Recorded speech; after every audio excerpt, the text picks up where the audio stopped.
This morning I'd like to speak about two Keynesian myths. A myth, by the way, is something that does not exist.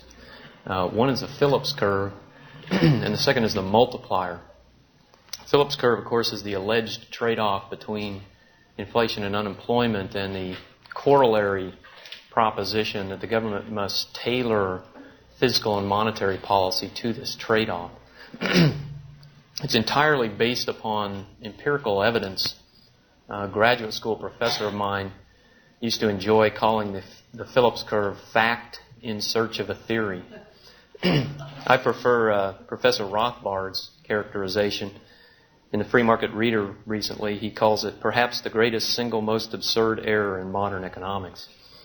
There are three reasons, categories of fallacies within the Phillips curve that I'd like to talk about. One, very briefly, is epistemology. And the second is just as a theory.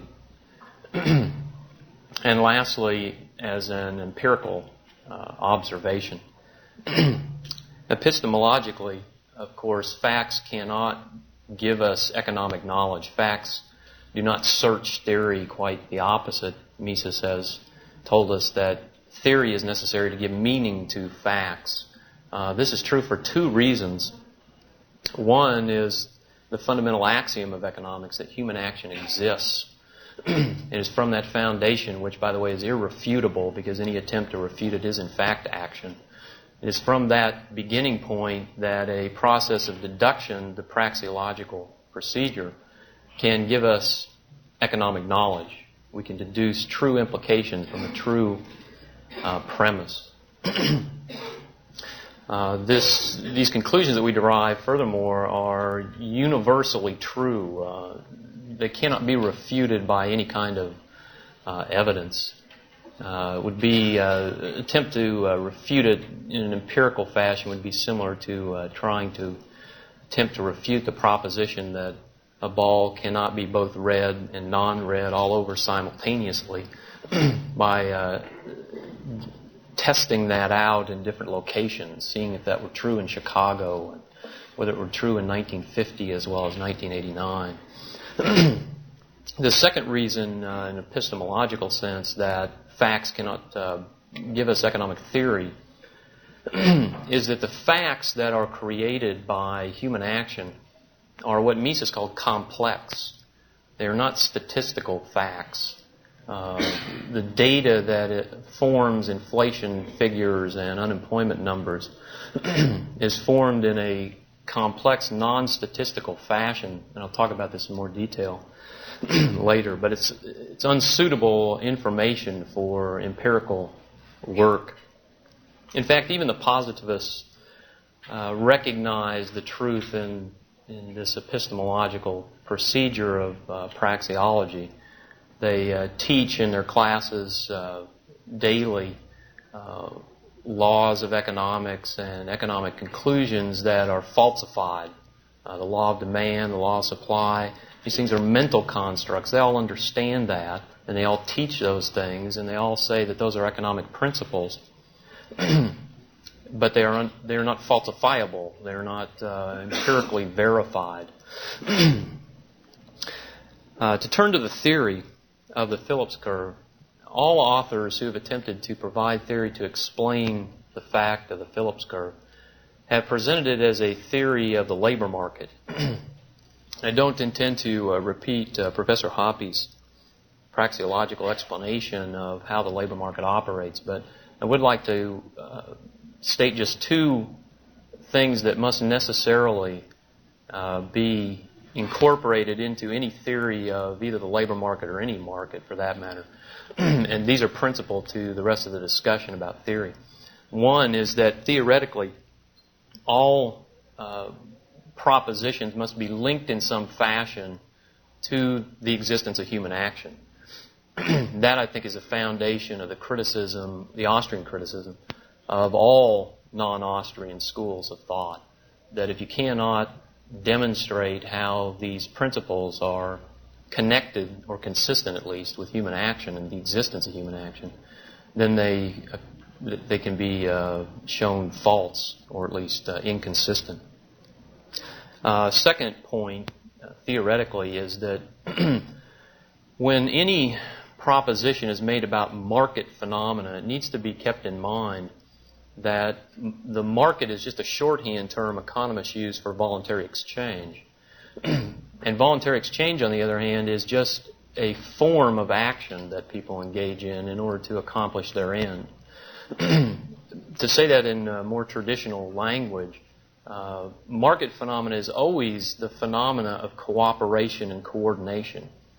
There is a prerequisite that assumption that when you go into the market, you are attempting to engage in cooperation and coordination with other people. And hence, all problems that can be called market problems are necessarily problems of coordinating or cooperation. They cannot be characterized as problems of aggregate things. To continue then into the theory, let's start with a quote from Phillips' original article on the Phillips curve.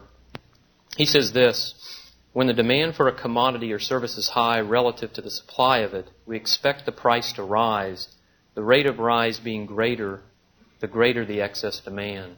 A couple of points about that statement. First of all, this is somewhat incorrect as a statement of equilibrium. When demand is high relative to supply, it makes the price high. That, in fact, is the indication that prices are a reflection of subjective value, as Mises told us. High demand relative to supply has nothing to do with changes in prices. Changes in prices in the market come about through entrepreneurial arbitrage. They come about through entrepreneurs buying resources at lower prices and combining them in the market and selling the product at higher prices. In addition to that, the rate of change of price in a market is completely unknown theoretically. This is purely an empirical matter. Some prices can change very rapidly, like stock prices, as people discovered to their dismay. Other prices change more slowly. There's nothing to be said theoretically without just an ad hoc assumption as to the rate of changes in prices. And yet, Phillips designed the Phillips curve to explain the rate of change of price. In particular, the rate of change of all wages, the collection of wages. Brings me to my next point. What is the significance of that? If we build a theory to explain the rate of change of a collection of wages, what significance does this have? Why do we want to know what determines the rate of change of a collection of prices? Notice that has no significance in determining the coordination on the market. When individuals go into voluntary exchange and begin to attempt to coordinate their activities with other people, prices emerge as an outcome of that. Prices are not formed outside of this process that people engage in an attempt to coordinate with other people. Once those prices exist as data, then they can be combined mathematically into any kind of construct. You can add them together, you can subtract them, you can divide them into each other, etc. Some of those constructs are meaningful economically and some are not. One that certainly is meaningful is economic profit. It's certainly meaningful, in other words, to multiply prices times quantities of output and resources, to subtract the two to make economic calculation. On the other hand, the price indexes that are used in Phillips curve presentations are economically arbitrary. There's no more reason to, for example, to get a collection of wages than there is a collection of the prices of capital goods. If we are to say, if we want, in other words, to explain the rate of change in the price of wages, why not of capital goods? Why don't we construct another theory which tells us or explains for us how the prices of land change? Or why do we take all labor together? Why don't we take some subset and explain why or how there's a certain rate of change in the wages of manual labor or management or something else? Again, the reason we don't do that is because those things have no meaning. And I would argue that the same thing is true about the Phillips curve itself, at least as presented by Phillips. Lipsy, who wrote an article in 1960 following Phillips, tried to integrate in Phillips' work more into the mainstream. And he provided this as an explanation of why it was important to explain this phenomena that he called the Phillips curve. He says, this relationship between wage inflation and the unemployment rate is an extremely simple one, and it holds considerable promise for empirical testing. So we are presumably under this thesis to ignore all theory, especially praxeological theory, and substitute only those things we can test. And the simpler the better. Easier to test. Lipsy then, as I mentioned, attempted to reconcile a little bit more directly Phillips's original work. And he said this about the theory of the Phillips curve. He said, we now introduce a dynamic hypothesis that the rate at which the wage changes is related to the excess demand. And specifically, the greater is the proportionate disequilibrium, the more rapidly will wages be changing. For this relation to be observed, it is necessary only that there be an unchanging adjustment mechanism in the market, i.e., that a given excess demand should cause a given rate of change of price. And I'd like to go through a couple of point highlights about that. One is that the Phillips-Lipsy original work was clearly a disequilibrium phenomena, unlike the Keynesian work, or at least some interpretations of Keynes, who viewed this as an equilibrium theory. In addition to that, Lipsy here is making the assumption that, an ad hoc assumption, that there is an unchanging adjustment mechanism in the market. And then finally, Lipsy makes another assumption that at equilibrium, there is a certain level of what he calls frictional unemployment. This is the diagram he uses to construct the theoretical presentation of the Phillips curve, where the labor market is in the upper diagram and the Phillips relationship in the lower diagram. And essentially, again, what he's saying is that at point A, there is a certain level of unemployment given on the diagram at point A in the bottom panel. And that amount is what he calls frictional. That's the amount of unemployment that is unrelated to the condition of either excess supply or excess demand in the labor market itself. Now, a couple of points about this in terms of criticism of this particular presentation of Lipsy. One is that it's simply ad hoc to say that there's an unchanging adjustment mechanism in the market. It's simply incorrect, that whatever happens in the market happens according to human action.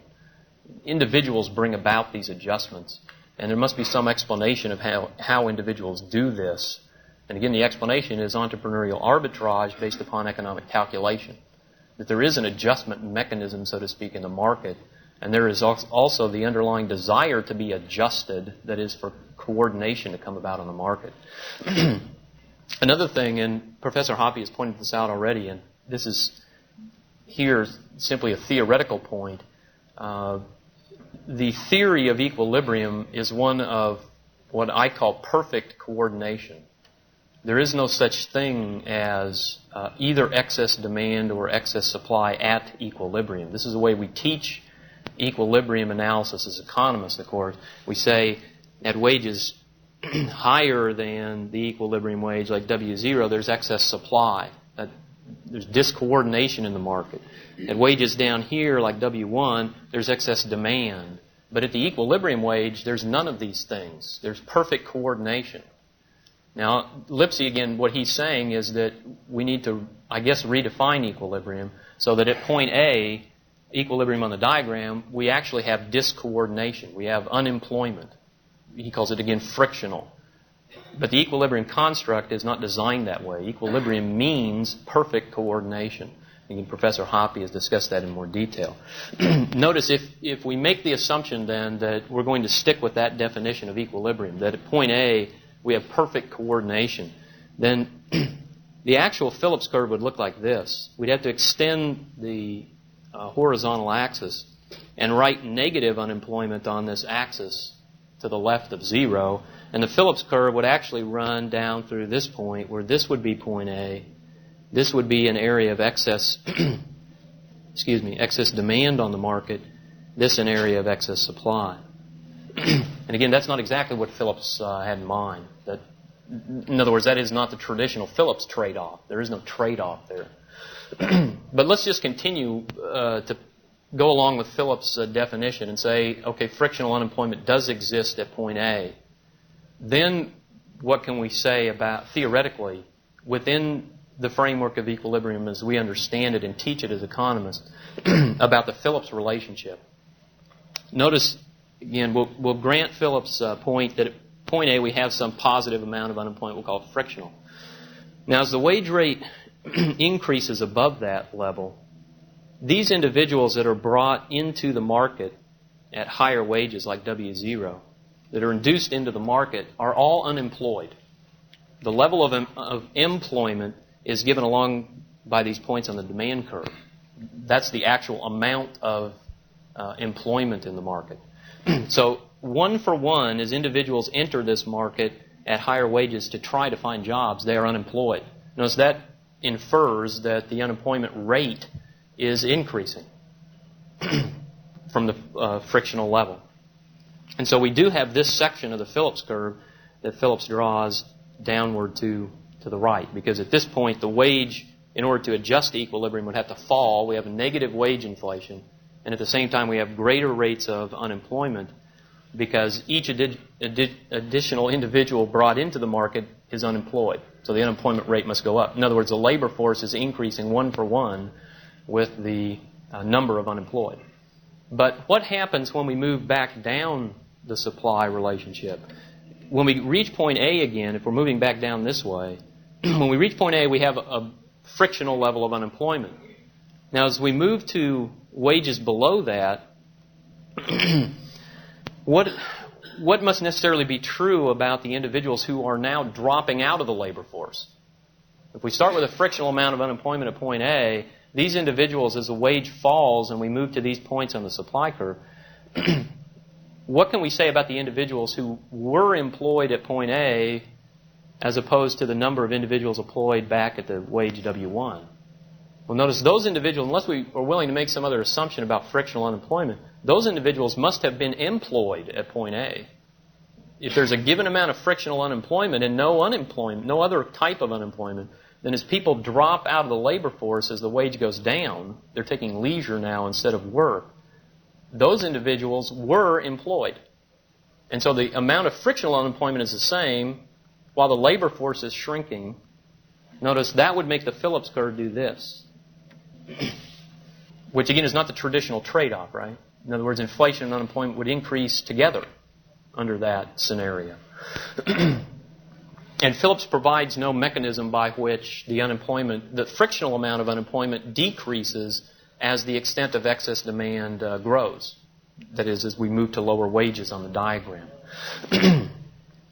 One more point about this theoretically, even if we're willing to grant to the Phillips-Lipsy argument that frictional unemployment can be reduced as we move to greater and greater levels of excess demand, it still doesn't hold that wage inflation and unemployment data can be generated by this representation of the labor market.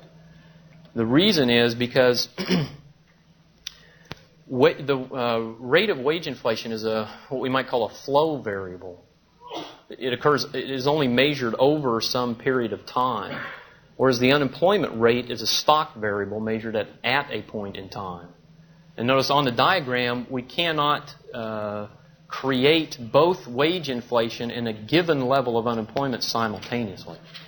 If we start, for example, at W1 with some amount of excess demand given on the diagram, let's say by the difference between C and D, that will give us a level of unemployment and a level of the wage rate.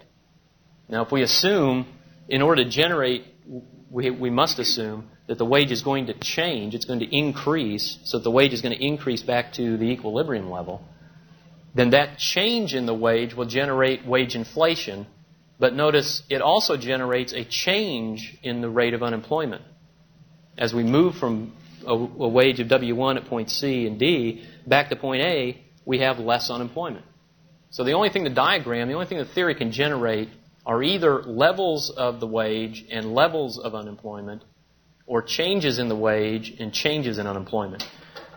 The Phillips curve, on the other hand, tries to correlate changes in the wage rate with levels of unemployment. The theory simply can't do that. It's incapable. Now, as an alternative, let's try the Keynesian presentation, and with some misgivings about this, especially after Professor Garrison's discussion, because it's somewhat unclear as to what exactly Keynes meant in this area of the labor market.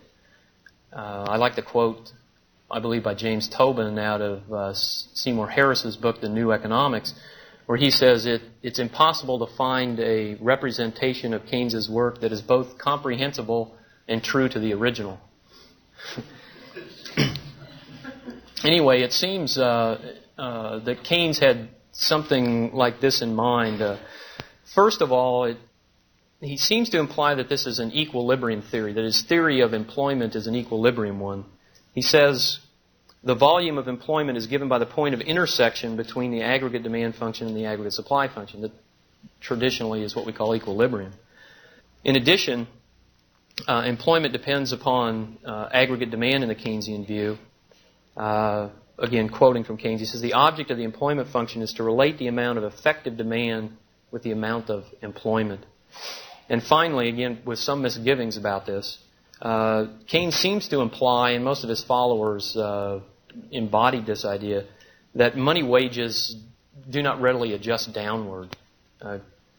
If you read Keynes, he seems to imply that in two ways. One, that workers simply weren't willing to take money wage cuts.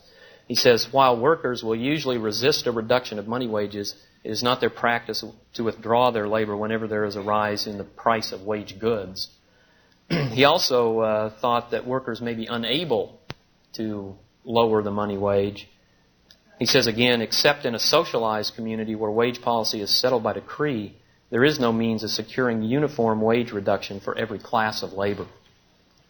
If we follow those particular prescriptions then for the labor market, again, this is not the only way to interpret Keynes's view of the labor market. It would look something like this, and this is a diagram lifted from Leontief's presentation in Seymour Harris's The New Economics of Keynes's labor market. The inelastic portion of the supply of labor represents Keynes's assumption that workers will not accept a reduction in their money wage, that they would rather accept less employment, represented by point A, refusing to accept the lower money wage. Then, on the diagram, Leontief at least claims that point F is the point of full employment.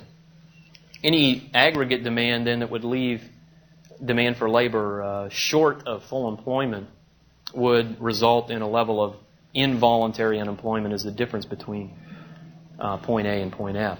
Again, without going into this theory in any kind of detail, Professor Hoppe has talked about some of these ideas already. I would just like to present some of the criticisms in terms of the Phillips curve, what this has to do with the Phillips curve. First of all, an equilibrium theory, unlike the Phillips-Lipsy disequilibrium theory, cannot generate, without additional assumptions, the necessary data of the Phillips curve. It cannot generate changes in the wage rate and unemployment rates. All equilibrium theory can do is generate levels of those things. In addition, if we add the assumption about changing aggregate demand affecting the labor market in the way Keynes envisions it, then the Phillips curve, if we were to draw the Phillips curve according to this diagram, let's say we start at point A with a certain level of demand for labor based on aggregate demand. And aggregate demand increases, and hence labor demand expands, and employment increases, lowering the level of unemployment. Notice nothing happens to the wage. The money wage stays the same.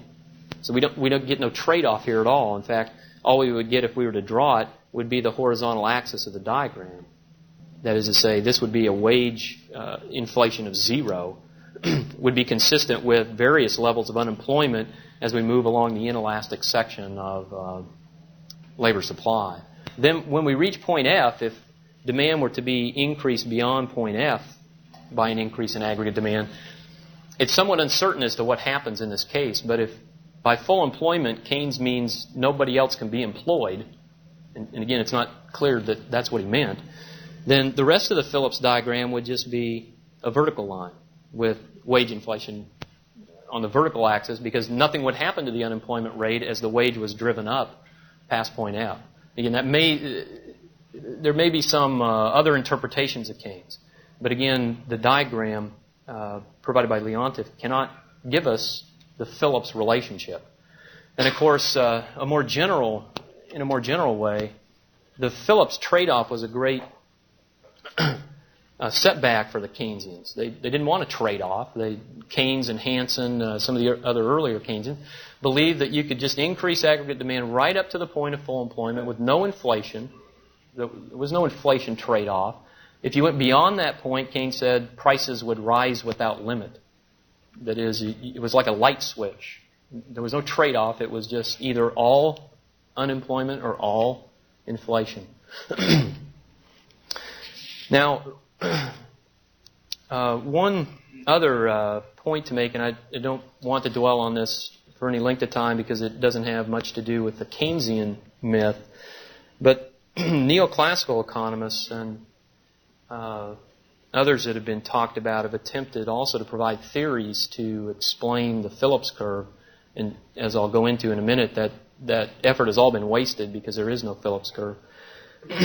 But anyway, the neoclassical work of, if I may call it that, of Phelps, Friedman, etc., is, I believe, an attempt to blend Keynes' work with the original disequilibrium view of Phillips and Lipsey. It's an attempt to integrate aggregate demand not into an equilibrium construct, but a disequilibrium one, where there's some additional assumptions provided by Phelps as to what happens in the disequilibrium state. He says this: the frictions in an advanced economy create a linkage between the path of the unemployment rate over time and the path of the inflation rate generated by the course of aggregate demand.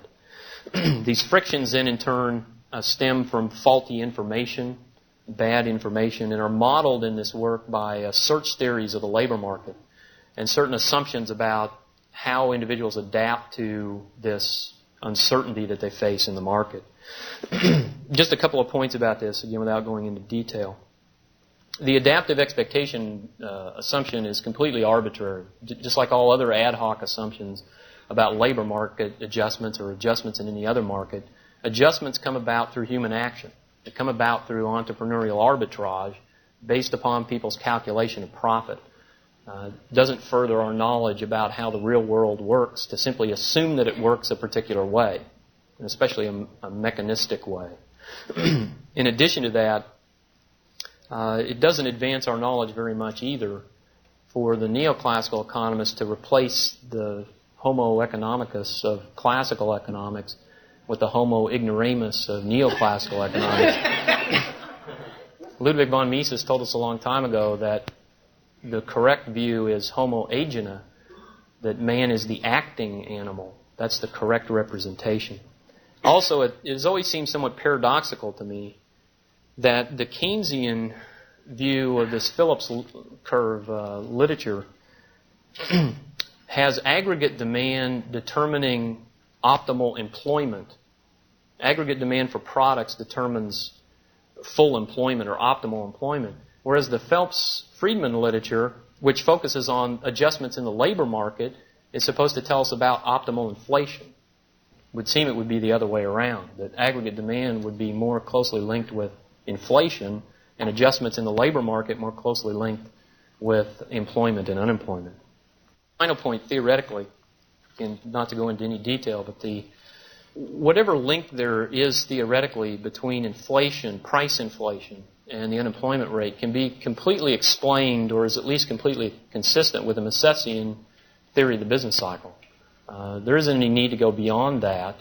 Mises has already demonstrated that artificial expansion of credit will, in fact, result in a boom followed by a bust, as Professor Hoppe has already described to us. Whether or not that will be associated with higher rates of price inflation and lower rates of unemployment depends upon a multitude of other empirical factors that cannot be predicted in advance.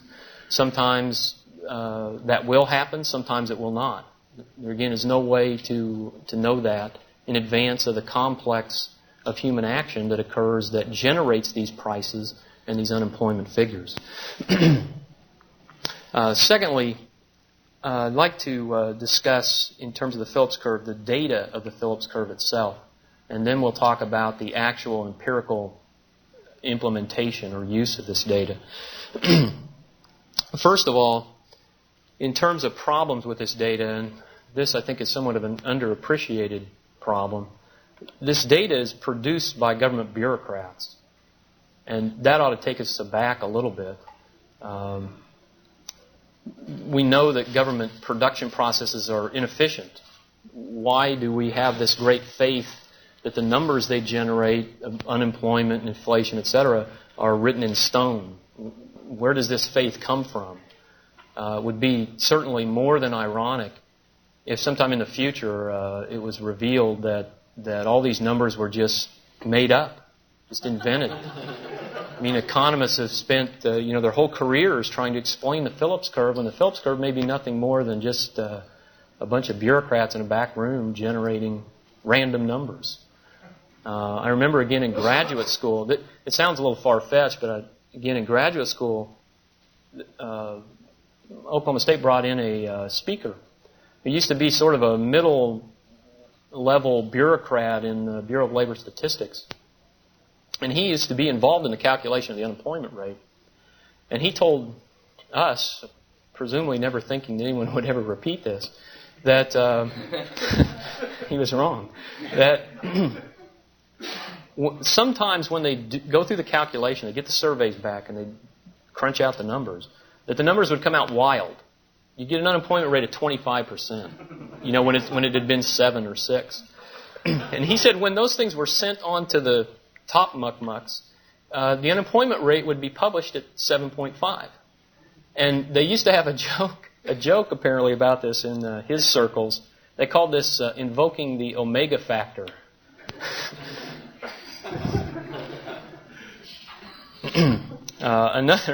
Another problem, it seems to me, with allowing government bureaucrats to produce this information for us is that this is politically sensitive information. This type of information makes and breaks political campaigns and careers.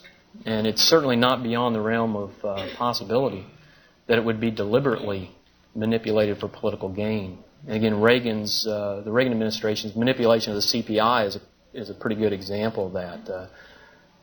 Economists are fond of talking about the political business cycle, where government officials manipulate the levers in order to create good numbers, but it's much simpler just to manipulate the numbers themselves.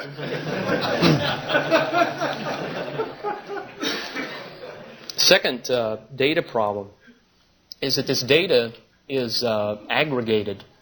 And you've heard much about the theoretical difficulties that aggregation creates already, and I won't go into that in detail, but just to point out again that when you aggregate prices, you wipe out the information that's necessary to understand what is going on in a relative sense as people attempt to coordinate themselves in the marketplace. Also, and part of this aggregation process is aggregating unemployment figures into one number across all industries. And again, if you disaggregate that, you find that unemployment varies widely across different industries, across different geographic locations, etc., which poses something of a problem for the Phillips curve doctrine, especially the Keynesian view of it. If aggregate demand, or lack of it, is what causes unemployment, why do we get these differences? Why relative differences? Why more unemployment for young teenagers? Why more unemployment in the auto industry in certain times, etc.? That that begs for an answer that can be provided only by observing and analyzing these relative differences. In addition to that, though, aggregation creates an econometric problem. It creates a problem in terms of estimating as economists attempt to generate equations for the Phillips curve. Briefly, without going into trying to reproduce this in detail, when the least squares procedure is used to estimate a regression line, which is what is done with the Phillips curve, the information that is used to generate the line is variation. What is actually done is a mean of unemployment would be calculated, and then the line is fitted in order to minimize the variation of the actual data from this mean. Now, when you aggregate data, you destroy this variation. When you sum data into one number, let's say you have 12 unemployment numbers each year and you sum them into one, you destroy information in an econometric sense. And it's only that type of information that can allow econometric estimation to be proper. If you aggregate data, then all of your equation estimations become biased. In fact, there really isn't anything you can say at all about the estimates with Phillips curve data because they have been aggregated into one data point per year, when in fact the government generates this data monthly. And it generates the data across different industries. And if econometrically, to be correct, if economists wanted to find the actual Phillips relationship, they would have to use this disaggregated data. It's simply econometrically wrong to aggregate data. It destroys information and it makes your coefficient estimates biased. And of course, it is always improper to purposefully aggregate data. I mean, to intentionally aggregate it, which we'll see Phillips does. Third, there tends to be a misinterpretation of the data of the Phillips trade-off. The first part of that misinterpretation is to display the data on a two-dimensional scatter diagram. The Phillips curve data is not generated, as we mentioned before, statistically, and it cannot be represented correctly as a two-dimensional process. It at least is a three-dimensional process where time has to be taken into account in the display of the data.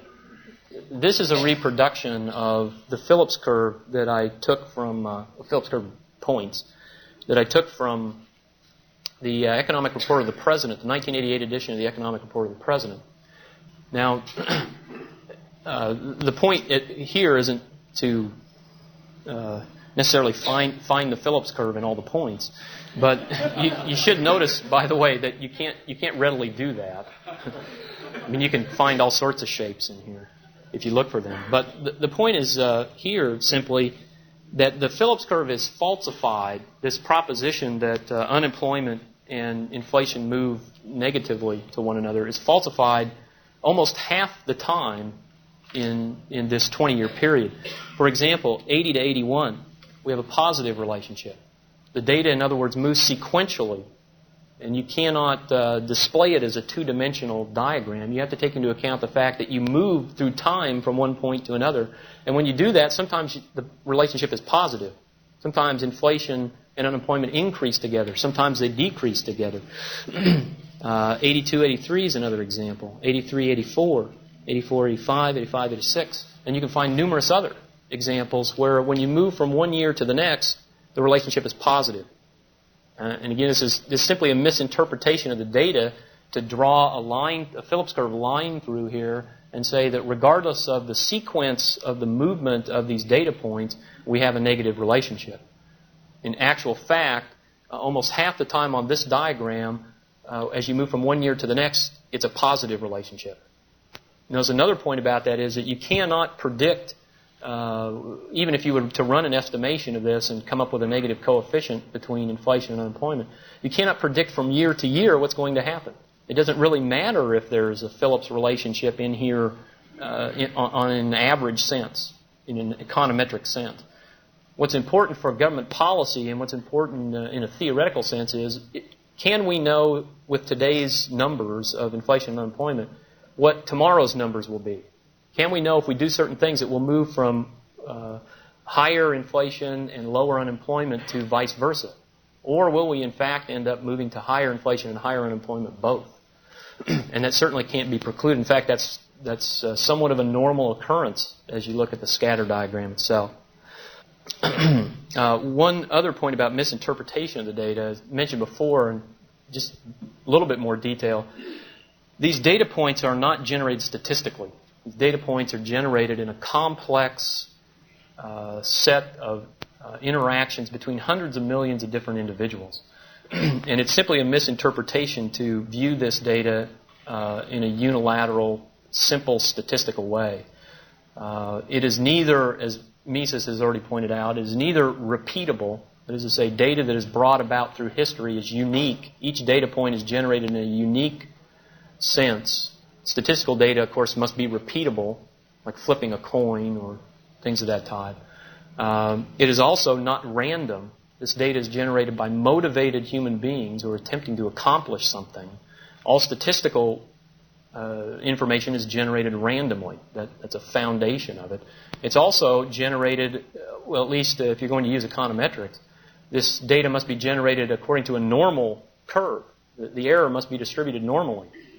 And as Professor Rothbard has recently discovered, well, not to say that he only recently knew this, but recently discovered work that had demonstrated that the world is not normally distributed. It's not something that is difficult to believe, but that actual estimations have been made of the underlying statistical foundations of certain processes, and they're not normal. They're abnormal, I guess. Then to turn to estimation, to the process that Phillips and others have used to actually make an estimate of the Phillips relationship. Phillips says this in his original work: the purpose is to see whether statistical evidence supports the hypothesis that the rate of change of money wages can be explained by the level of unemployment.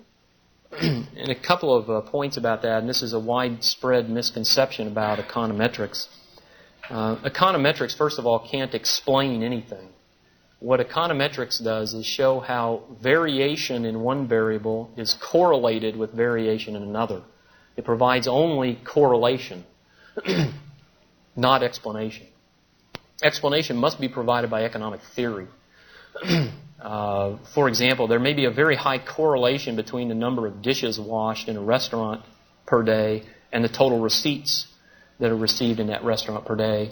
But that is no theory which says that more dirty dishes causes more receipts to come into the restaurant.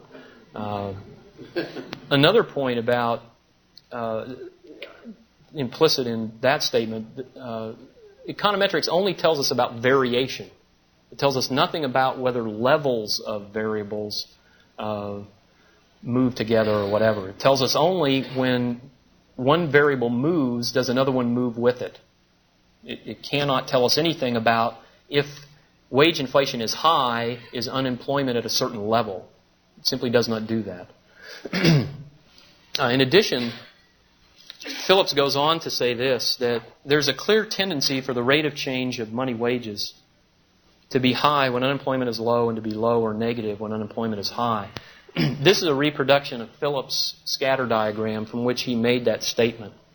And I would personally take contention with that statement. I don't think that diagram shows anything of the sort. I don't think you can look at those points and say, without any debate, that it shows that the money wage rate is high when the unemployment rate is low. In fact, if you eliminate a couple of outlier points up here at the top of the diagram, almost all the points fall in a band almost uniformly, almost at random through that band. There's really nothing that can be said before running a test as to whether or not high rates of wage inflation correlate with low rates of unemployment. In fact, I think it's simply a misstatement. If you look at any particular level of unemployment, you'll notice that it's consistent with various levels of wage inflation. 2% unemployment, for example, is we find a wage inflation that's negative, about a negative 0.5%. We find 2%, 3%, 4%, even 7% is not completely inconsistent. as a wage inflation number with 2% unemployment. And the same is true for most of the bulk of the data. Even if we move clear out to 6% unemployment, we find wage inflation correlated with it that is widely variated. Negative rates of inflation, positive rates of inflation. And so there, again, isn't anything that can be said unilaterally about a Phillips relationship from that particular scatter diagram. In addition to that, the scatter diagram is actually much worse in terms of its interpretation than it appears here, because Phillips has already arbitrarily separated his data. This is the Phillips diagram for the period 1861 to 1913. But Phillips also has data from 1913 and 1957 that he doesn't put on this diagram. And the reason he doesn't do it is because most of the data points are out here. And there are a few in here and a bunch of them back here. And again, if you put it all together, it doesn't really look like much at all. So there's been, in my opinion, some arbitrary separation of the data. In addition to that, Phillips goes through some manipulation econometrically to get his results. One thing he does, and again, this is econometrically incorrect, he assumes a particular form of the functional relationship. He assumes that the Phillips curve is log linear. And if you know anything about log linear, that particular form is quite inappropriate for this data because you cannot take the log of negative numbers. And so you have to eliminate all of the negative numbers in his database. So he obviously should not assume a log linear form. It's inappropriate. In addition to that, Lipsey showed in his article that log linear is statistically inferior. He has a different form of the function, which actually correlates this data much better than Lipsey's. Second, and if you're wondering about the crosses, Phillips does not estimate the Phillips curve with the data points. He averages these data points into these crosses. So that, for example, between the unemployment rate of 2 and 3%, he averages all of the wage inflation and he comes up with this. Then he does the same thing between 3 and 4%. He averages all the wage inflation and he comes up with this cross, etc. for the rest of them. Then he fits his Phillips curve to the 4 crosses. He just fits the curve in between those 4 crosses. The other 2 crosses provide where the curve passes for one of the other coefficients of his equation. Again, not to go into any detail about his equation, but he estimates 2 of the coefficients with 4 data points. And then he estimates the other one with the remaining 2 outlier crosses. And again, this is chicanery. You just don't do this econometrically. You don't aggregate data on purpose to provide for a particular relationship that you're looking for. That's simply incorrect. Lipsey then cleaned up some of this mess and actually did a regression estimation for all of this data, all of the 1861 through 1913 data, with a equation which allowed him to use the negative points, etc. He aggregate the data as Phillips did. Now, if we were just going to sit back before this was done, and we wanted to have an econometric criteria to determine the correlation coefficient between changes in wage inflation and unemployment, I mean, how high would it have to be for us to accept a relationship that we're going to make the centerpiece of macroeconomics and the guiding post of government policy? Would you want it to be 0.99? At least 0.95, I would think. Most econometric studies would be laughed out of the room at less than 0.95. Notice this is especially true for time series data. There tends generally to be a high trend built into time series data that gives extremely high R-squares for time series data. When I did my doctoral work, it was in econometrics, and I ran several regressions. They still haunt me at night. And the R-squares were extremely high, 0.99, 0.98. If I get an R-square of 0.96, lay awake at night, worrying about whether it was going to be accepted or not. Well, anyway, when Lipsy fits this, he gets an R-square of 0.64. and remember, that's to the good data. He actually fits two different curves. The R-square he gets for the data that looks fairly Phillips-oriented is 0.64, but when he does this again for the rest of the data, he gets an R-square of 0.28. Now, personally, I wouldn't bet my own career, let alone the whole profession, on R-squares of 0.64 and 0.28. That's just not very good, especially for time series data. On the other hand, another article by Samuelson and Solo claimed that this was actually quite remarkable, using their own words. They called these results remarkable. They said that for the 1861 to 1913 period, there was a fairly close relationship between inflation and unemployment. And for the 1919 to 1957, that the curve fit about as well. And they were so inspired by this, they did their own scatter diagram for U.S. data. It looks like this. And simply, without running any regressions or any other kind of sophisticated process, they just pronounced the existence of the Phillips curve, which, in my opinion, takes great faith. In fact, Samuelson and Solo, from that article, even said, quote, that there are points all over the place. So how did they get the Phillips curve trade-off? They did it the same way that Phillips and Lipsy did. They arbitrarily separated the data. That's what the blue points are. The blue points are the data for the 1940s. And even that data doesn't look real promising for a Phillips curve relationship.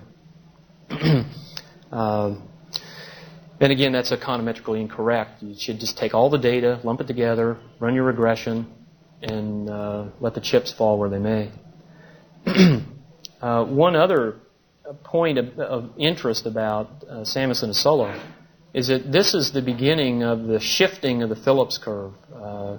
This article is where Samuelson and Solo claimed that the Phillips curve is simply just shifted. It was back here in the 40s, and then it shifted here, and then out, and then out. And not too surprisingly, that did not set them aback as to whether or not the Phillips curve really existed. It simply inspired them to call for more government intervention to keep the Phillips curve from shifting. So we have to have a set of government intervention to keep it from shifting, and then fiscal and monetary policy to move along it. But econometrically, what a shifting curve means is what econometricians call misspecification. More simple terms, it means your equation is wrong. It's just wrong. That's what shifting means. And it seems certainly that it would be an act of prudence to wait until we had the right equation before we ran around pulling levers of fiscal and monetary policy to exploit an equation that doesn't exist, or we don't know whether it will shift or not. One other point briefly about the Phillips curve estimation is that neoclassical economists, again I use that term somewhat loosely, have also attempted to explain this shifting, explain the econometric misspecification of the Phillips relationship. And they have used, by and large, you'll find this in the textbooks, they've used expected rates of inflation as a potential variable to put into the Phillips relationship to explain the shifting. And of course, when the expectation of inflation changes, then the Phillips relationship shifts, and in the long run, we get the long-run Phillips curve, the vertical Phillips curve. Now, econometrically, there's some problems with that. By far the most important is you can't quantify expectations. And if you can't get data, you can't put it into the regression.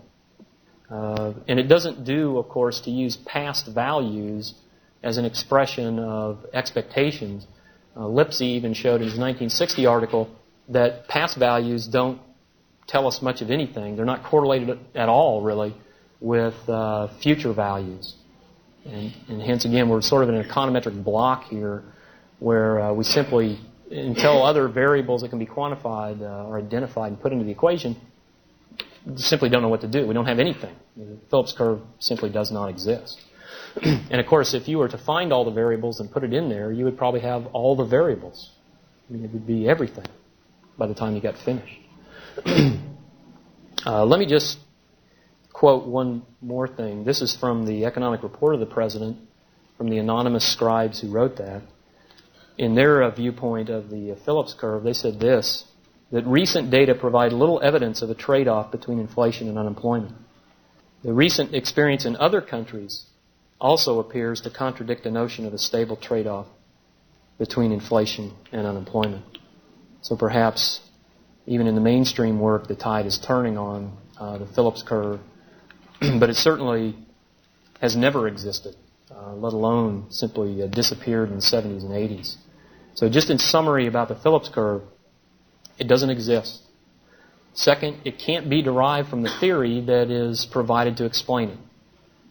Third, the data that's used to generate estimates of the Phillips curve is highly favorable. It's aggregated and hence highly favorable to making the case of the Phillips curve.